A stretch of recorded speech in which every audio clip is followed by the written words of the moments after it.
de mettre en place le traitement contre le varroa. Il fait très chaud. J'ai enlevé mon gant pour pouvoir appuyer sur les boutons. Donc là on est au rucher de l'Étourneau. Là il y a 2 ruches. Voilà. On a mis les languettes dans toutes les ruches ce matin. Il doit être, je pense, un truc comme 11h30. Et j'en peux plus, je dégouline. Voilà, on termine et après douche et peut-être piscine. Le traitement, donc je vous en reparlerai quand on fera le prochain vlog. Donc demain matin, pour vous raconter un petit peu tout ça. Hop là, attends, je vais essayer de vous montrer à l'endroit. Je vous retourne, ce sera quand même plus pratique. Voilà. Donc là, c'est la ruche Mésange. Elles ont été, j'avais oublié un petit bout de cire ici, là. Elles sont venues la nettoyer. Voilà, les petites abeilles comme elles sont belles. Elles sont curieuses, elles voient que je suis là. Un petit bout de pollen là. Il y en a une qui a perdu une petite pelote de pollen dans les épines. Il y a même une petite abeille. Voilà.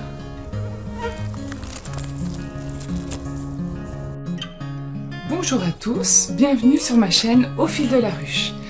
Ici on parle tricot, mais pas que, puisqu'on parle aussi abeilles et apiculture. Avant de commencer ce vlog, qui n'est vraiment plus un vlog, puisque maintenant je tourne plus qu'une fois par semaine, j'ai trouvé que c'était quand même la meilleure solution pour vous montrer mes avancées, parce que vous montrer les avancées le vendredi, puis après le lundi, bof. Donc maintenant je tourne une fois par semaine, et c'est pas mal, comme ça avance bien. Et j'ai du vrai contenu à vous proposer. Avant de commencer ce vlog, je voulais remercier mes donateurs, entre guillemets, sur Ko-fi. Je vais pas vous citer parce que vous êtes vraiment trop nombreux. Mais en fait, je voulais vraiment vous remercier pour vos cafés, vos petits et moyens et grands cafés. Vraiment. Merci du fond du cœur, parce que grâce à vous, j'ai pu investir dans une nouvelle paire de gants, parce que ça, c'est mes gants d'apiculture. Et comme qui dirait, j'ai eu un petit problème. C'est le gant gauche, puisque ici, là, je vais vous montrer. Donc c'est la main gauche, mais j'ai un petit trou, parce qu'au bout de 2 ans d'apiculture, voilà comment sont les gants. Ça sent bon, hein, ça sent la ruche, c'est de la propolis, du miel, tout le travail de l'apiculteur. Donc grâce à vos dons et à vos participations, j'ai pu investir dans une paire de gants tout neufs. Donc merci beaucoup. J'ai acheté 2 paires de gants, une pour mon mari et une pour moi. Ça pue, ça sent le cuir, c'est du cuir, c'est de la peau, je sais pas trop en quoi ils sont faits, s'ils sont en cuir, ça je sais. Parce qu'en fait le cuir, les abeilles c'est trop dur pour qu'elles percent. Donc voilà, donc merci beaucoup. Et puis j'ai pu aussi investir dans le traitement contre le varroa. J'ai acheté mes lanières grâce à vos participations. Donc sachez que chaque petit café est précieux. Il n'y a pas de petit café ou de grand café en fait. Quand vous me dites ouais je fais pas grand chose, juste un café, c'est quelque chose d'énorme pour moi. Vous pouvez pas vous imaginer. Donc je vous remercie tous infiniment. Et je vous fais des gros bisous. Oui, vous avez vu, j'ai à nouveau une attelle. Alors on va en parler, on va faire une petite parenthèse là-dessus et après on arrêtera. Donc quand on travaille en apiculture, on utilise ses mains. Et avec le lève-cadre, on lève les cadres, comme ça, clac, clac, clac. Et puis quand on extrait le miel, on tire, on gratte, on porte et tout. Donc ici, j'ai une tendinite de l'extenseur du pouce, c'est-à-dire ça là, ce tendon-là. Quoi dire? Alors, que ça va. Je suis moins désespérée que la première fois, parce que il faut quand même que je mobilise ma main. Il m'a dit surtout ne l'immobilisez pas, continuez à bouger, mais maintenez-le. Donc je le maintiens avec cette super attelle de compétition. J'ai enlevé toutes les barres qui étaient dedans. Là il y avait une barre ici, il y avait une barre là et il y avait une barre là. J'ai enlevé toutes les barres, donc je peux bouger bien comme il faut. C'est juste que ce pouce là, faut pas qu'il... comment je suis là? Comme ça. Faut juste que ce pouce là, il fasse pas ça, voilà. Et ça, je peux pas le faire. Et qu'il fasse pas, qu'il parte pas en arrière ni en avant. C'est vraiment cette partie-là qu'il faut pas trop bouger. Donc ça va. Mais au vu de la chaleur qu'il fait en ce moment, vous n'êtes pas sans savoir qu'on frôle les 40 degrés en plein après-midi. Je l'enlève. Donc là, je la mets pour manipuler mes tricots et tout vous montrer. Tout à l'heure, je la vire parce qu'il fait vraiment, vraiment trop chaud. Tellement chaud qu'hier matin, j'ai eu une petite insolation. Oui, au réveil. J'ai eu très chaud la nuit dernière. Et donc, j'étais vraiment pas bien du tout. Donc surtout, buvez beaucoup d'eau. Je bois une dizaine de verres comme ça. 250 ml. Oui, 2 litres et demi d'eau. C'est de la folie. Je rajoute une petite goutte de grenadine pour le goût, parce que franchement, l'eau, c'est pas mon truc. Et surtout, voilà, faites attention à vous, s'il vous plaît, parce que l'insolation, ou le coup de chaud, ce qu'on appelle le coup de chaud, c'est pas très marrant quand vous vous levez le matin, que la tête tourne dans tous les sens, que vous allez dégueuler pendant... Oh, bon, bref, je vous passe les détails. Allez, on ferme la parenthèse santé et on va parler tricot. C'est bien plus intéressant. Chaussettes, j'ai un petit peu tricoté les chaussettes, oui, parce que même si j'ai l'attelle, j'arrive à tricoter, j'ai la pince. Il m'a pas bloqué le bout du doigt, là, du pouce, donc j'ai la pince, donc tout va bien. Tout va bien, aussi bien que ça pourrait aller. Alors, les chaussettes, ben, je les avance. Je les avance plutôt pas mal quand elles se prennent pas l'une dans l'autre. Ouais, non, mais là, carrément, la chaussette, elle est passée dans celle-là. Alors, voilà. Comment vous dire, c'est un peu, c'est tout de même bien emmêlé, mais c'est pas grave. Alors, voilà. Mine de rien, si j'en fais 10 cm par semaine, je finirais bien par avoir une paire de chaussettes au bout de quelques temps. Alors, pour vérifier la longueur de mes chaussettes, j'ai ma règle à chaussettes que j'avais achetée au Festival du Mouton Ivre, chez Création Solognotte. Je me suis fait un petit repère pour savoir où je dois aller. À 22 cm, je commence mon talon en rang raccourci, je crois. Moi, je trouve que c'est un peu long. Je vais vérifier. Non, je crois que 22, c'est la longueur totale de mon pied. Ah non, c'est 24. 24, ouais, non, c'est ça. Je crois qu'à 22 ou 21,5, je commence les rangs raccourcis. Donc, je passe ma règle dans la chaussette. Hop. Ça me permet de voir jusqu'où je dois tricoter pour commencer à penser à mon talon. Voilà. Donc avec la laine de Christelle Tricotte, de ma petite Christelle, qui était un coloris unique du mois de mai, je crois. Donc je suis très très contente d'utiliser sa laine. Voilà, donc ça c'est mes chaussettes. Je vais vous parler du Aurora Cabin. Alors, le Aurora Cabin, c'est ça. En fait, ce châle, il est quand même moins facile que le Fantastitch. Parce qu'on tricote avec 5 pelotes. Oui, oui, vous avez bien entendu. 5 pelotes au bout. Mais il nous dit, quand vous êtes à 5 couleurs, vous faites suivre les fils. Donc il y a un petit tuto vidéo. Donc bon, je l'ai regardé. En anglais, je comprends rien, mais c'est quand même bien visuel. On peut vraiment comprendre facilement. C'est juste qu'il faut bien s'installer avant. C'est-à-dire bien disposer ces 5 pelotes autour de soi pour ne pas s'en mêler complètement. Je le fais moins parce qu'il est vraiment plus technique, il nécessite plus de cerveau. Et il faut croire que j'ai dû laisser un bout de cerveau je sais pas où parce que j'ai vraiment du mal à me concentrer. Ouais, au mois d'août m'a bouffé du cerveau. Mais quand je vais vous montrer le résultat, là vous allez dire waouh! Parce que franchement, ça vaut le coup de, ça vaut le coup de se faire. On s'emmerde un peu avec le fait que c'est compliqué avec les pelotes, une à droite, une à gauche, deux au milieu. Enfin, c'est un peu le bordel, faut être clair. Mais en fait, quand on voit le résultat, ben on se dit, ça vaut le coup. Alors, j'ai commencé par toute cette section-là, en coloris Akhenaton de Didier, à paillettes bien sûr. Que serait la vie sans paillettes? Et Fanny de Christelle, ma Christelle Tricotte, le coloris Fanny. Je sais pas, on dirait que c'est tout voilé. Est-ce que c'est mon téléphone qui est dégueulasse? Oui, c'est mon téléphone qui était dégueulasse. Donc j'ai utilisé ces deux-là pour faire la première partie. Donc on a un aspect très moelleux. Et là, on commence les écailles. Alors je sais pas si ça s'appelle des écailles. mais c'est juste hyper beau, mais alors très technique. Donc on a d'abord un rang en prairie de Christelle, ce vert là, qui est magnifique. J'ai vraiment adoré cette couleur. Un petit coup de cœur. Après j'ai mis celui-là là, de Didier, laine de campagne, coloris, le rêve d'Osiris. Les étiquettes sont là. J'ai la flemme de me retourner. Ça doit être ça. Il y a un truc avec Osiris. Après, j'ai mis le bleu marine de Léna Mouret, M comme Mademoiselle, puis Fanny, puis M, puis Prairie. Et on va continuer comme ça pendant un bon paquet comme ça. Donc ça, c'est assez compliqué parce que faut de l'attention. Alors, c'est pas de la concentration, c'est juste de l'attention. Mais bon.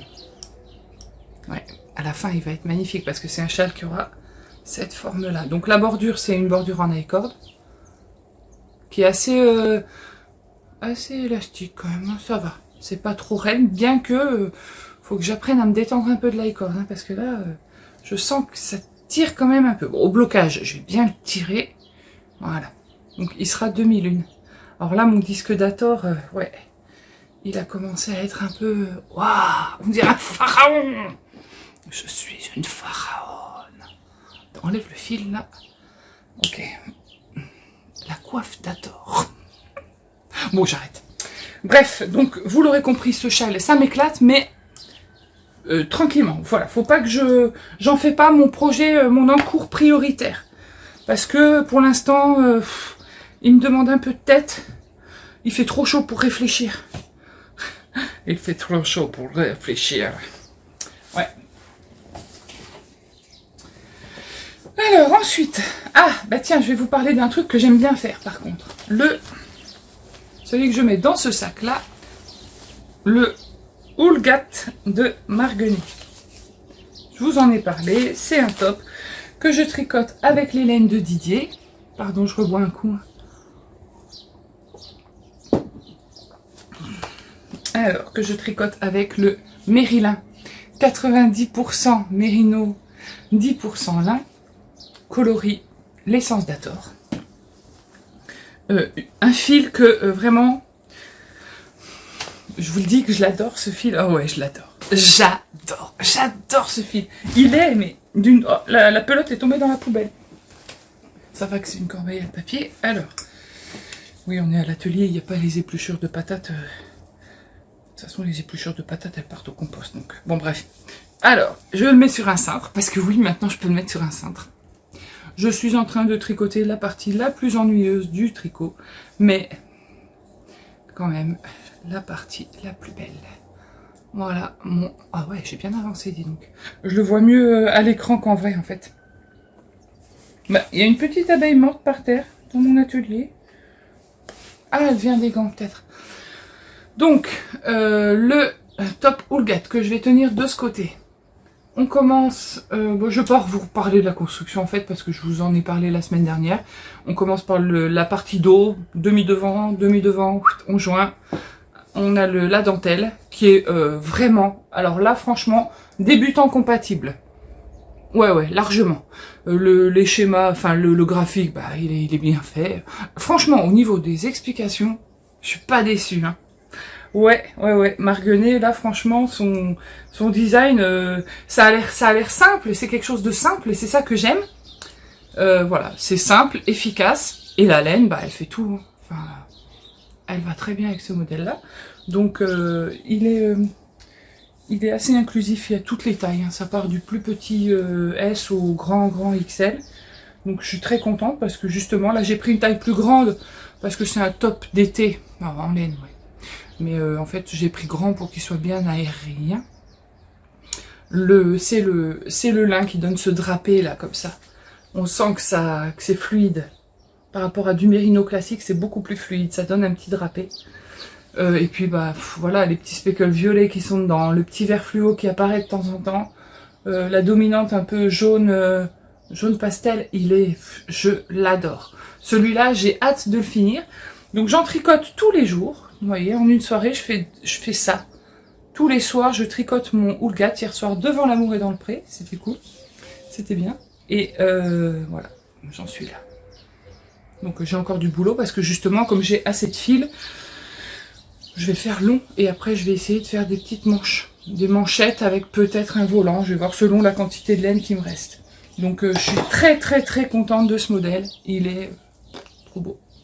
Il est trop bien. Hein, voilà, ça c'est pour mon Houlgat. Alors c'est vrai que il aurait été peut-être plus judicieux pour moi de le tricoter au printemps. Mais ce printemps 2023, je n'avais ni la laine de Didier, ni le patron du Houlgat.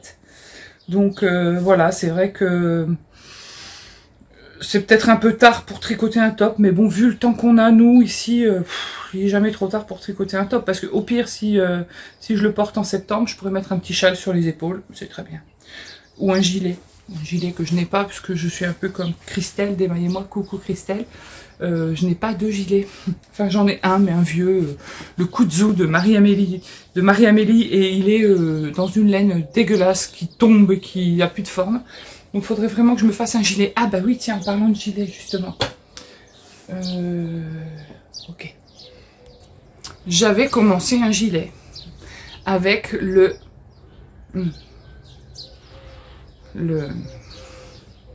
Tu peux m'aider, Didier, c'est quoi ça? C'est quoi? Oui, du yak. L'ombre d'Anubis. Merci. Donc ça... Alors bon, je vous dis pas, mais ça sent tellement bon. Ah non, mais celle-là, c'est... J'adore.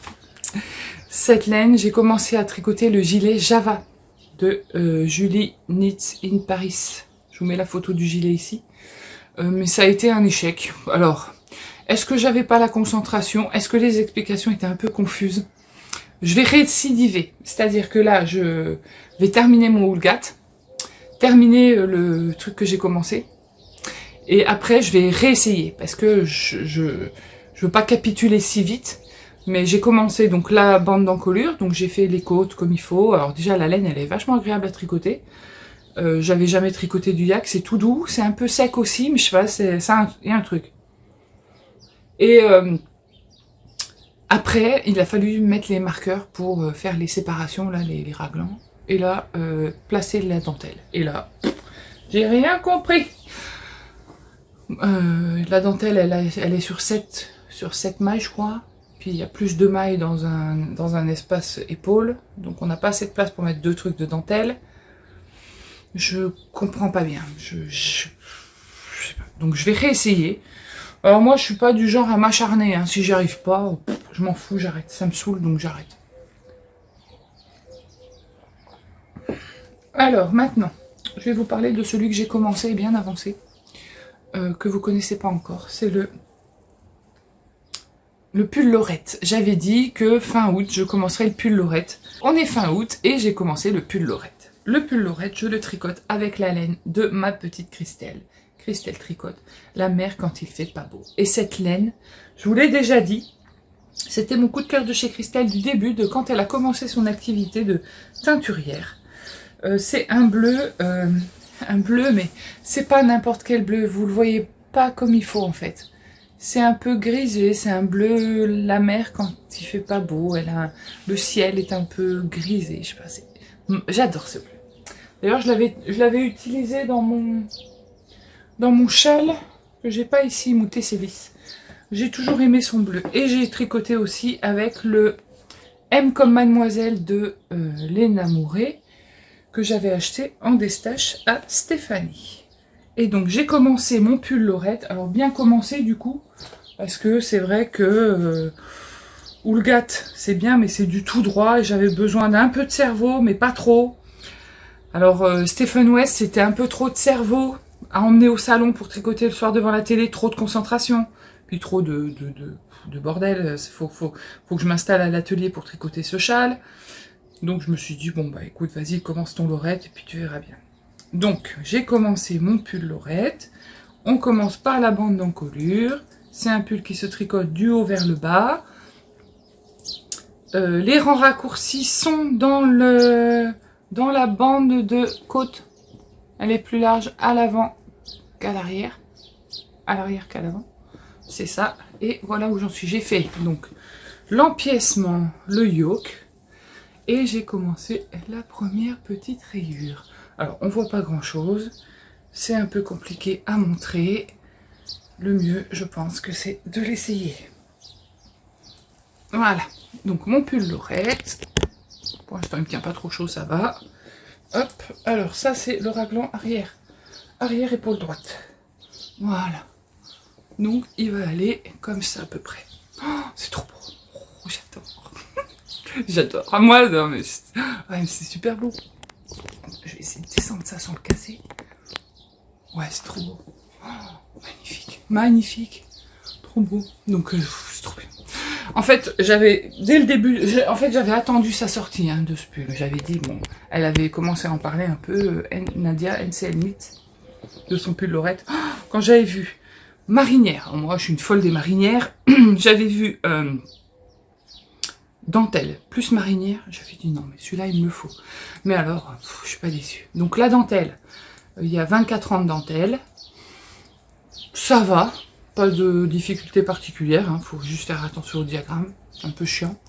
Bref, c'est pas que c'est chiant, faut faire attention au diagramme. Il y a beaucoup de mailles envers, mailles endroit, mailles envers, mailles endroit, donc avec mon petit poignet qui déconne, ça a été un petit peu tendu, mais bon, c'est fait, on n'en parle plus. Et maintenant, j'arrive on commence les raglans. En fait, on commence par faire des augmentations en yoke sur la partie dentelle, et après, on vient placer des marqueurs pour faire les raglans avec des augmentations raglans. Et on commence les rayures. Et franchement, il va être trop beau, j'en suis sûre. Donc là, pour l'instant, c'est bien parce que j'ai deux... Au niveau des encours, j'en ai pas tant que ça. Je dis ça pour me rassurer ou pas, je sais pas. J'ai mon Houlgat qui arrive qui est vraiment sur la vitesse de croisière. J'ai celui-là, donc qui avance tranquillement parce que j'ai des raglans à faire, donc ça nécessite un petit peu de concentration, mais pas trop. J'ai les chaussettes, donc les chaussettes, bon, ça va. Le châle de Stephen West, ok. Le test de Florence, donc que j'avance, mais que je ne vous montre plus. Donc j'ai eu du mal à le démarrer parce que c'est vrai que les couleurs, j'étais pas convaincue par mes couleurs d'automne. Mais j'avais envie de tricoter des couleurs d'automne. Et cette couleur miel, là, son rookie, c'est trop beau. Donc du coup, je suis contente là. Au fur et à mesure que je l'avance, ça y est. J'inclus la couleur, donc ça donne, ça motive et puis ça avance bien. Mais je veux plus vous le montrer parce que je veux vraiment vous le montrer à la fin. Et soit dit en passant, cette laine sont 500 mètres et top. J'adore cette texture de laine. C'est souple, c'est agréable à tricoter. Et après, je pense qu'elle va bien se développer au blocage. Je voulais vous parler aussi du Pinguno que je vais commencer. Alors, je vais pas le commencer tout de suite. Je voudrais finir Houlgat avant. J'ai reçu mes laines de chez Hobby. Du Winter Glow. C'était en promo. Je fais pas de pub pour Hobby. Je suis pas sponsorisée. Il n'y a pas de... Mais j'en parle parce que j'aime bien cette marque. Ouais. Parce qu'il y a certaines laines industrielles qui sont pourries, mais il y en a d'autres qui sont vraiment pas mal, qui se défendent bien. Donc Hobby, faut être clair, à un moment donné, oui, des fois il y a des pubs, des sponsors, des machins, on en parlera, mais voilà, Hobby ne me paye pas pour faire ça. Mais moi j'en parle parce que je trouve ça super beau. Donc ça, c'est ça, c'est la couleur que vous avez, peut-être un peu plus rose. On est sur 51% laine, 41%... non, 49% acrylique. C'est vraiment pas mal, c'est un fil qui est un petit peu irrégulier, qui est de toutes les couleurs. Donc j'avais pris celui-là parce que je trouvais que ça allait bien avec cette pelote que j'avais de Action. Je vais doubler ça. Ça va pas trop effacer le rose et ça me permettra de taper un peu dans mon stock. Je voudrais un peu donner une claque à mon stock. Parce qu'il faut que de la laine sorte si je veux que de la laine rentre. C'est bizarre cette phrase. On s'en fout, vous avez compris l'idée. Et donc l'autre pelote. Alors ça c'est le coloris, si ça peut vous intéresser, 29. Winter Glow. Ça c'est de la mohair yarn de chez Action qu'on ne trouve plus, mais que j'avais acheté à l'époque en disant j'en ferai quelque chose. Voilà. Mais terminé les j'en ferai quelque chose. Maintenant, c'est j'achète parce que je sais que je vais tricoter quelque chose avec. Elle est tombée, c'est pas grave. Et la deuxième, donc c'est donc Winter Glow coloris 10. Hop, c'est la même, mais en plus beige. Il y a un peu de violet aussi dedans, elle est plus... C'est pas tout à fait la même. Ouais, non du tout. Et donc celle-là, j'utiliserai celle-là. Ouais, c'est plus logique. Donc le Pingono, mais je vous en reparlerai au fur et à mesure que je le tricoterai. Parce que je peux pas tout vous montrer la laine que j'utilise. Je vais essentiellement utiliser des restes et des pelotes que j'utilise pas parce que j'en ai pas assez pour faire une quantité pull. Quand je veux faire une quantité pull à manche longue, il me faut 1600 mètres. 1600 mètres, ça me permet de faire des manches longues. Et encore, quand je fais une marinière, donc avec des petites rayures, j'aurais peut-être 1650 mètres. Donc, quand j'ai 9 pelotes de je sais pas quoi, de Flora, ou 6 pelotes de Bergère de France, j'ai pas assez pour faire une quantité pull. Alors oui, je peux faire des trucs là, des slip-over, trucs sans manches, mais j'ai pas de chemise. Je mets pas de chemise, il fait chaud chez nous. Je mets pas de chemise. J'aime pas, ça tire, ça me coince, ça me gêne. Donc voilà. Donc du coup, je vais essayer d'utiliser toutes mes vieilles laines.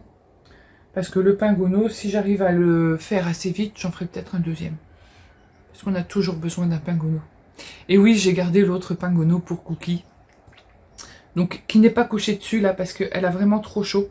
Mais il est là, devant le trépied. Et puis quand elle vient là, dans l'atelier, elle se couche dessus. Trop mignon.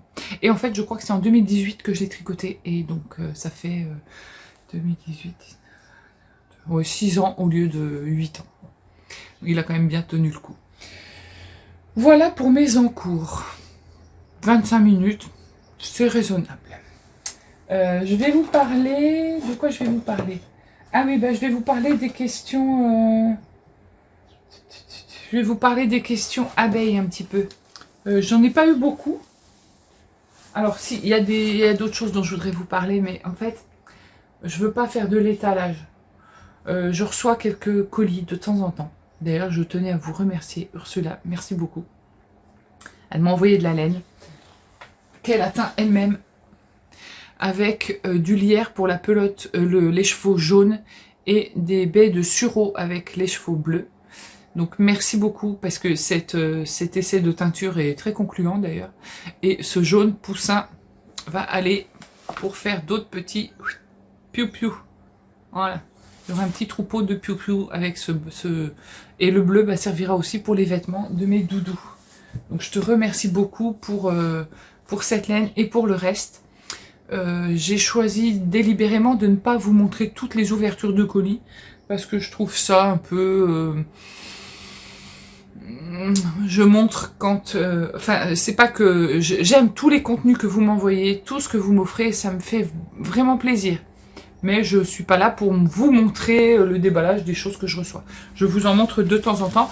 Et je préfère vous les montrer au fur et à mesure que je les tricote ou que je les utilise. Vous dire, bah tiens, voilà, cette laine, c'est un tel qui me l'a offert. Voilà, c'est beaucoup plus... Pour moi, c'est mieux. Je voulais vous parler... De quoi d'autre? Ah oui, je voulais vous parler de Mouche et ses amis, de la vidéo sur l'écureuil que je vous ai proposé cet été. Donc la vidéo sur l'écureuil, il me reste encore 1, 2, 3, 4, 5, 6 personnes à ajouter. Donc je vais m'en occuper là cette semaine. Je vous dirai pas parce que c'est que des pseudos, donc je peux pas vous les indiquer. Mais bon voilà, les 6 personnes qui sont en attente de la vidéo de Hazel, ça va arriver. Pour l'instant, j'ai pas tourné d'autres vidéos. Ah bah oui, mais je suis bête. Comme une andouille. J'ai oublié de vous présenter cet adorable petit cochon qui s'appelle Chorizo, ou Chorizo pour les intimes. Donc, ouais, il est trop beau. Un Julie qui est beau, regarde. Ouais, donc, Chorizo, c'est un petit cochon qui vient du livre Mouche et ses amis, dont j'ai assez parlé et ouais, que j'ai là. Je vais vous en reparler. Mouche et ses amis, Cynthia Vallée. Hop, faites une capture d'écran. Voilà. Donc, je l'ai tricoté dans un fil de Yarneline en cachemire et mérino certainement, que j'avais acheté aussi à Stéphanie en destache, en aiguille Xiaogu numéro... Non, c'est pas du Xiaogu, c'est du... pas des Hadi. Je me rappelle plus, moi. Non, Xiaogu Lace, numéro 2, 2 mm. Celle-là pour les doudous, c'est une valeur sûre. 2 mm, parce que dans le livre, elle préconise du 2 mm. Donc, on commence par son petit groin tout mignon. Après, comme d'habitude, on commence par là, hop, on y va, les oreilles, tout ça. Je vous développe pas le patron, ça sert à rien, on n'est pas là pour ça. On est là juste pour trouver que c'est trop beau. Sa petite queue en tire-bouchon, qui est bien expliquée. Elle est vraiment en tire-bouchon. Les petits, je sais pas comment on appelle ça, aux mains, là, c'est trop bien fait. Et aux pieds. Voilà. Donc, Chorizo, mon petit cochon, qui a un bon gros bidon, parce que bon, il a trop mangé de jambon. Bah non, il mange pas ses amis. Voilà, donc c'est juste trop mignon. Je l'adore, je trouve ça tellement mignon, putain, si vous savez. C'est pas... c'est le fait de... Ça va vite à tricoter, c'est ludique, c'est vraiment du tricot amusement, les doudous. Bon, là, je mets en pause un peu les doudous parce que ça nécessite de la tension dans la main. Donc, j'ai arrêté Chorizo au bon moment et après, j'ai dit, bon, allez, j'arrête un peu les doudous parce que c'est compliqué. Mais voilà, c'est trop beau. Pour l'instant, dans le livre, j'ai tricoté Mimosa en Angora de Delphine. Merci encore, ma petite Delphine, parce que, voilà, tu sais... Marin, mon petit mouton qui est juste trop mignon, et mon petit cochon. Pour l'instant, j'en ai fait 3. J'ai aussi tricoté Hazel l'écureuil et un autre mouton que j'ai offert à ma maman. Voilà. C'est mignon, hein? Ah, c'est adorable. Donc, il faut que je tricote les vêtements pour ces deux-là. Toi, il faudrait un pantalon parce que bon, c'est pas très... Quand même, hein, faut être pudique un peu dans la vie. Voilà, donc je suis plutôt contente parce que c'est super chouette à tricoter. C'est toujours le même plaisir à tricoter ces doudous. Je vais répondre aux quelques questions qui m'ont été posées sur les abeilles. C'est quoi la différence entre le frelon asiatique et le frelon européen? Il y en a plein des différences. La principale différence, c'est leur forme. Le frelon européen est plus grand et plus jaune. Le frelon asiatique est légèrement plus petit et plus noir. Il vole en stationnaire, comme je vous l'ai montré dans la vidéo de début de podcast. Il vole en stationnaire, le frelon asiatique, devant la ruche. Il attend. Et dès qu'il a une opportunité, il chope une abeille. Le frelon européen, normalement, il attaque moins les ruches. Mais maintenant, par les temps qui courent, chaleur, manque de ressources, il va commencer à piocher dans les ruches. Donc nous, devant les ruches, on constate qu'il y a les deux. Qu'est-ce qu'on peut faire pour lutter contre ces frelons ? Déjà, on peut piéger dès le mois d'avril pour essayer de piéger les reines qui vont faire des nids. Et ensuite, faire des pièges tout au long de la saison, comme on a fait avec, vous savez, l'apéro pour frelons. Vin blanc, bière brune et cassis. Le vin blanc répulse les abeilles. Repousse. Le vin blanc repousse les abeilles. Donc elles y vont pas, les frelons y vont parce qu'ils sont gros gourmands et ils sont piégés dedans. À renouveler autant de fois que nécessaire. Sinon il y a un truc qui marche bien, c'est la raquette électrique, celle que j'utilise pour les moustiques à la maison. Un coup de raquette dans la tronche du frelon et hop. Et puis le produit qu'on met sur le dos du frelon, voilà. Il y a aussi les cages à frelons, vous savez, ces espèces, c'est des muselières qu'on met devant les ruches qui sont toutes grillagées. Donc là, les abeilles passent, mais pas les frelons. Mais bon, voilà. Après, il y a les pièges à frelons, mais pour l'instant, nous, on n'en a pas trouvé. Et puis bon, pour l'instant, ça va comme ça. Alors c'est vrai, quand on en voit devant les ruches, c'est super énervant, mais on arrive à les aiguiller, donc pour l'instant, ça va. Alors, explique pourquoi certaines ruches ne sont pas pleines, pourquoi une colonie tient sur 6 4 ou même 2 cadres. On a transféré des colonies qui étaient dans des ruchettes, dans des ruches, parce que dans une ruchette, il y a 6 cadres. Quand la colonie se remplit la ruchette, on la transfère dans une ruche plus grande qui contient 9 ou 10 cadres. 10 cadres, ah, c'est ça, 10 cadres, ouais. Donc forcément, il y a des places vides, parce que quand on la transfère de 6 cadres à 10 cadres, elle ne va pas remplir en 2 jours les 4 cadres restants. Donc on met une partition, c'est un cadre, ça a la structure d'un cadre, et il y a une plaque en polystyrène dedans, un polystyrène spécial que les abeilles ne peuvent pas soit grignoter, soit bâtir dessus, c'est fait exprès. D'ailleurs, j'ai pu acheter 3 partitions aussi grâce à vos coffees, j'allais dire, mais à vos cafés. Et au fur et à mesure que la colonie s'agrandit, on va enlever la partition, mettre un cadre vide avec une cire gaufrée, décaler la partition pour agrandir au fur et à mesure la colonie. A contrario, quand arrive la période d'hivernage du rucher, on va resserrer les colonies. En fait, on voit à l'intérieur qu'il y a moins de couvains, la reine pond moins, donc on resserre, donc on met une partition, on enlève les cadres qui sont à l'extérieur, les cadres vides, parce qu'il y a des cadres vides ou moins pleins, et on va resserrer la colonie pour qu'en hiver, elles aient le moins de place possible, qu'elles soient toutes bien au milieu de la ruche. Resserrer la colonie, ça évite aussi à la fausse teigne de s'installer. C'est quoi la fausse teigne? Eh ben, c'est un papillon qui vient pondre ses chenilles dans une ruche. Enfin, c'est des œufs qu'elle pond à la base qui se transforment en chenilles. Et les chenilles viennent grignoter la cire, le miel, le couvain, tout. Et la fausse teigne, elle s'installe quand la colonie est faible ou qu'il y a trop de place. Si la colonie, elle est sur une ruche où il y a 10 cadres et que la colonie, elle est resserrée au milieu et puis que ça vivote parce que il y a eu un essaimage, donc c'est ce qui reste par exemple, c'est ce qui nous est arrivé au rucher des sous-bois, ça a essaimé, donc la ruche a été presque vide, il reste encore des abeilles dedans, donc on a tout resserré au milieu, donc on a enlevé tous les cadres où il y avait de la fausse teigne, donc on a tout viré, tout enlevé, tout gratté ce qu'on pouvait gratter. Elle tient sur 2 petits cadres avec donc la paroi de la ruche, 2 cadres, une partition, et après le reste c'est vide.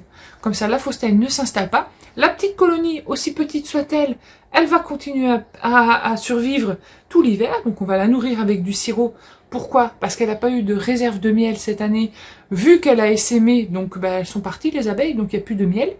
Donc on la nourrit au sirop pendant l'hiver, jusqu'à l'année prochaine, où la reine va repondre ses abeilles de saison, et ça va réexploser, et on réagrandira l'espace. Voilà pourquoi des fois il y a des trous, entre guillemets, il y a des espaces vides dans les ruches. Alors, on m'a demandé aussi pour qu'est-ce que je pouvais conseiller comme livre pour faire un cadeau à un monsieur de 90 ans qui a envie d'apprendre comment fonctionnent les abeilles. Un livre simple. Alors moi, je suis pas libraire malheureusement, mais j'ai trouvé dans mes livres à moi le Petit Larousse des abeilles et de l'apiculture.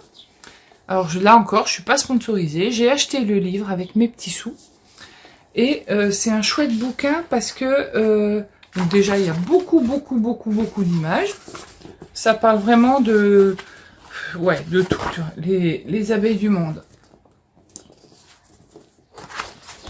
J'ai du mal à tenir le livre. Les abeilles maçonnes, ça parle de tout. Le bourdon, les mellifères, les fleurs, qu'est-ce que ça butine, les plantes mellifères, les arbustes, les abeilles au fil des saisons, découvrir l'apiculture, ouvrir la ruche. Ouais, ça parle de plein de choses. Ouais. Un couvain en bonne santé. Il y a plein de photos. Je trouve que celui-là, il est pas mal. Alors après, tu vas me dire, 90 ans, est-ce que le monsieur, il va tout lire? Pas forcément, mais ça fait rien. Il n'a pas besoin de tout lire. Il voit, déjà rien que les images parlent d'elles-mêmes. Localiser la reine. Tu vois? Voilà. Je pense que ça, c'est un chouette bouquin. 22,95 €. Ça va. Voilà. Après, dans les librairies, hein, au rayon abeilles, tu trouves... Enfin, au rayon abeilles, il y a plein de livres sur les abeilles. Et à Leclerc, à l'espace culturel, il y a plein de bouquins sur les abeilles. Donc, je suis sûre que tu trouveras des livres plus petits, peut-être, si tu trouves que ça, c'est un peu gros. Moi, ici, sinon, après, c'est trop technique. Donc, voilà. Pourquoi les abeilles se piétinent lorsque tu les as sur ta main? Ah oui, sur la petite vidéo où je les prends avec la main. Bah parce qu'elles sont trop nombreuses, donc tu penses faut bien qu'elles bougent, et puis après elles s'en vont. Elles ne reconnaissent pas le gant, donc elles se disent sur quoi je suis, elles bougent, mais elles se piétinent pas forcément. Je pense c'est normal, quoi, elles marchent. D'ailleurs, quand elles sont dans la ruche, entre deux cadres, elles se piétinent toutes, elles se marchent les unes sur les autres, mais elles sont si légères que ça se sent pas. Voilà. Bon, bah, je crois que j'ai répondu à toutes les questions, je crois. S'il y a d'autres questions sur l'apiculture, n'hésitez pas. Je dis sur l'apiculture, mais ça peut être aussi sur le tricot. Là, on a hiverné les ruches. Ça veut dire qu'on a posé les lanières de traitement. Je vous ai montré dans les vidéos. C'est des petites plaquettes en plastique qui sont imbibées d'un produit contre le varroa. En fait, on met ces lanières quand on a fini de récolter les hausses. Donc on enlève les hausses. Et la semaine qui suit, on pose les lanières. Donc on en met 2 par ruche. Quand il y a beaucoup de couvains et que la ruche est complète, donc on en met 2 en quinconce dans la ruche, et dans 5 semaines, on les décale, c'est-à-dire que on les met plus à l'extérieur du couvain.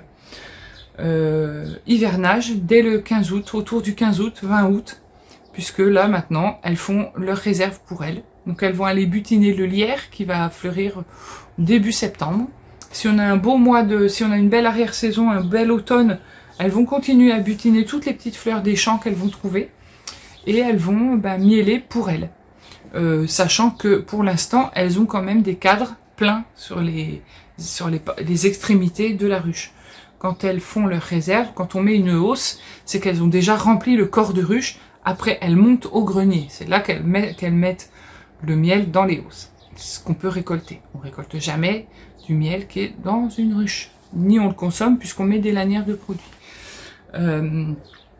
L'hivernage, ça veut dire que ça signe un peu la fin de la saison d'apiculture, qui n'est pas complètement finie pour nous parce qu'on va extraire le miel de tournesol, on va contrôler le taux d'humidité.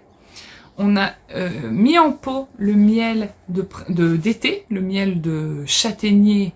Donc on a marqué, j'ai pas encore fait mes étiquettes, mais c'est un miel qui sera dominante châtaignier et ronce. Donc c'est un miel foncé, assez corsé. Donc je mettrai miel d'été d'été.